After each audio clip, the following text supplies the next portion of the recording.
A todos os meus seguidores, irmãos, amigos, familiares, desejo deste coração é que tenham paz, força, consolo, saúde, determinação em cada situação.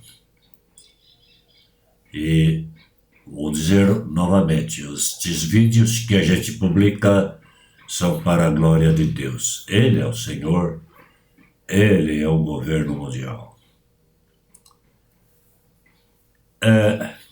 Eu tenho sido questionado com muitas coisas por causa da minha posição bíblica. Minha posição bíblica é: Deus é soberano e o que Ele escreveu é a pura verdade. E eu fui questionado sobre incesto não é pecado. Esse questionamento que as pessoas me fizeram, elas diziam que a Bíblia foi escrita por homens e não por Deus. Então vou abrir um parêntese. Hoje se fala, os pregadores, Paulo escreveu, Moisés falou, Moisés fez, Pedro falou, Pedro curou, uma série de coisas. Mas eles não citam Deus escreveu por meio de. Portanto, a Bíblia afirma que incesto não é pecado, dizem alguns. Porque afirmam que a humanidade veio do primeiro casal, segundo a Bíblia. Portanto, irmão, com mentia, incesto, e proporcionou o crescimento da população. Porém, eles não creem nos escritos bíblicos, mas creem nos escritos filosóficos, ideológicos, políticos e tudo mais, que são escritos por homens. Por que, então, crer em escritos por homens e o que é escrito por Deus não? Porque o que é escrito dos homens agrada o homem. O que é escrito por Deus leva o homem a uma reflexão de todos os seus atos e impurezas. Portanto, vamos fazer uma coisa aqui. O que é uma aula ditada e o que é inspiração divina? Ditada em voz alta para ser escrito pelos alunos ou ouvintes. As aulas ditadas eram muito fadonhas, hoje já não existe praticamente. Então, no sentido figurado, é sugerido, inspirado, quer dizer, o professor está falando e você está escrevendo. Tem ainda conselhos ditados pela prudência, que é mais um provérbio popular e assim outras coisas. A grande questão aqui está em torno da Bíblia. Quem a escreveu? Foram homens, como muitos afirmam, ou foi Deus? Qual a diferença das palavras ditado e inspiração? Ditado já mencionamos. Agora, inspirar, biblicamente entendendo, é fazer penetrar no ânimo, no íntimo, na mente. Exemplo, Esther 9:2. O terror que inspiravam caiu sobre todos aqueles povos. Êxodo 20, verso 1. Então falou o Senhor todas estas palavras. Nesse capítulo que acabamos de citar, está o Decálogo, ou seja, os 10 mandamentos. No capítulo 24 de Êxodo ainda veio Moisés e referiu ao povo todas estas palavras do Senhor e todos os estatutos. Então o povo respondeu a uma voz e disse: tudo o que falou o Senhor faremos, não tudo o que falou Moisés. E ainda segundo Timóteo 3,16, o apóstolo Paulo, inspirado pelo Espírito Santo, ali vemos a afirmação: toda a Escritura é inspirada por Deus. Portanto, cada palavra que está na Escritura foi inspirada por Deus. A Bíblia não contém a palavra como alguns afirmam. A Bíblia é a palavra de Deus. Por isso mesmo, em Deuteronômio 29:29, temos a afirmação: as coisas encobertas pertencem ao Senhor e as reveladas a nós e nossos filhos.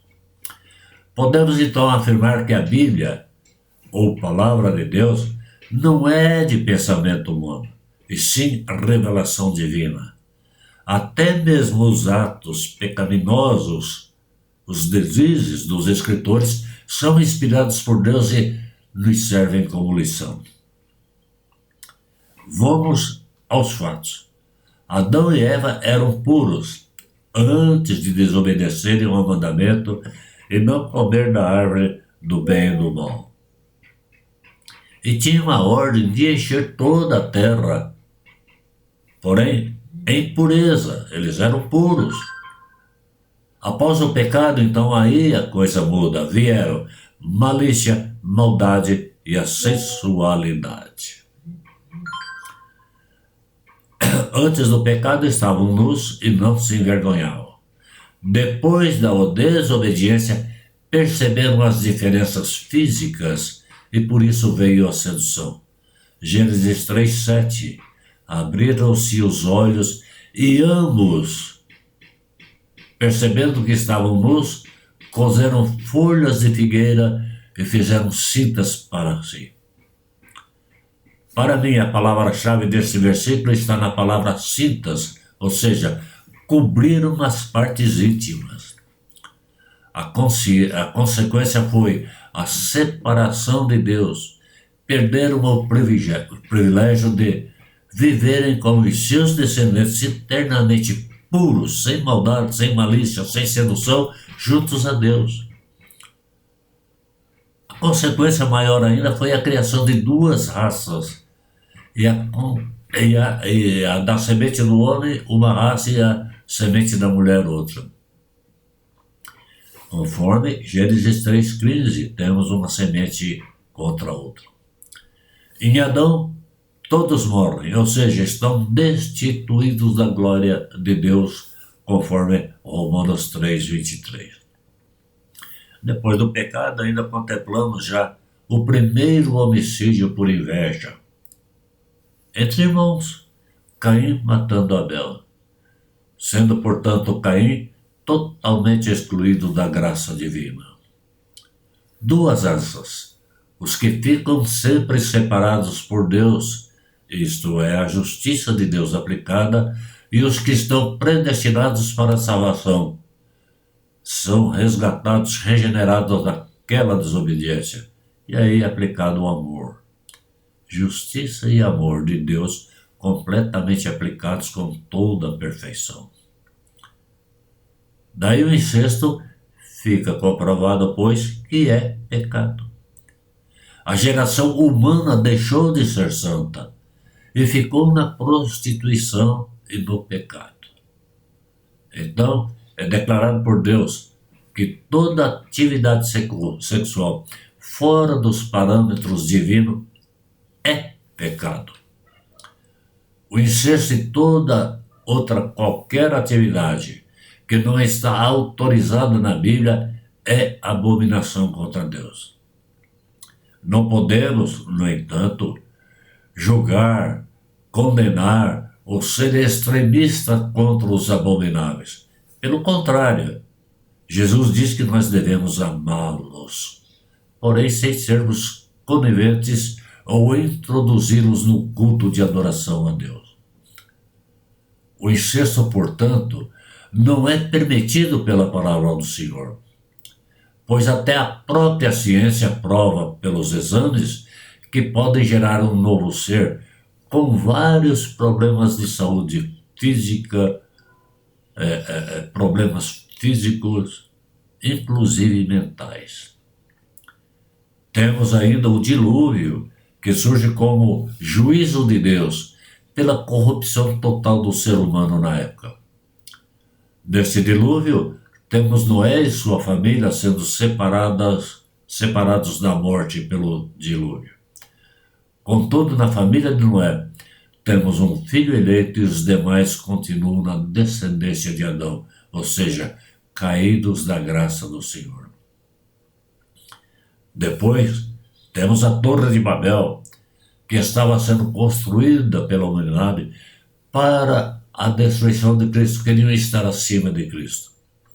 Então houve a confusão de línguas E daí começa a formação dos povos em nações distintas, porque eles foram espalhados pela face de toda a terra. Hoje temos os homens lutando pela união de todas as nações para combater o Senhor Jesus. Quer dizer, uma torre de Babel intelectual, filosófica, política e satânica. E aí começam então os decretos de Deus quanto a tudo que é abominação, e o incesto está ali inserido. Fica completamente como pecado hediondo o incesto. Você que entende que na igreja ou na sociedade isso é passível por causa do amor de Deus, pense primeiro na justa justiça de Deus no dia do juízo final. Pense nisso. Medite. Deus te abençoe.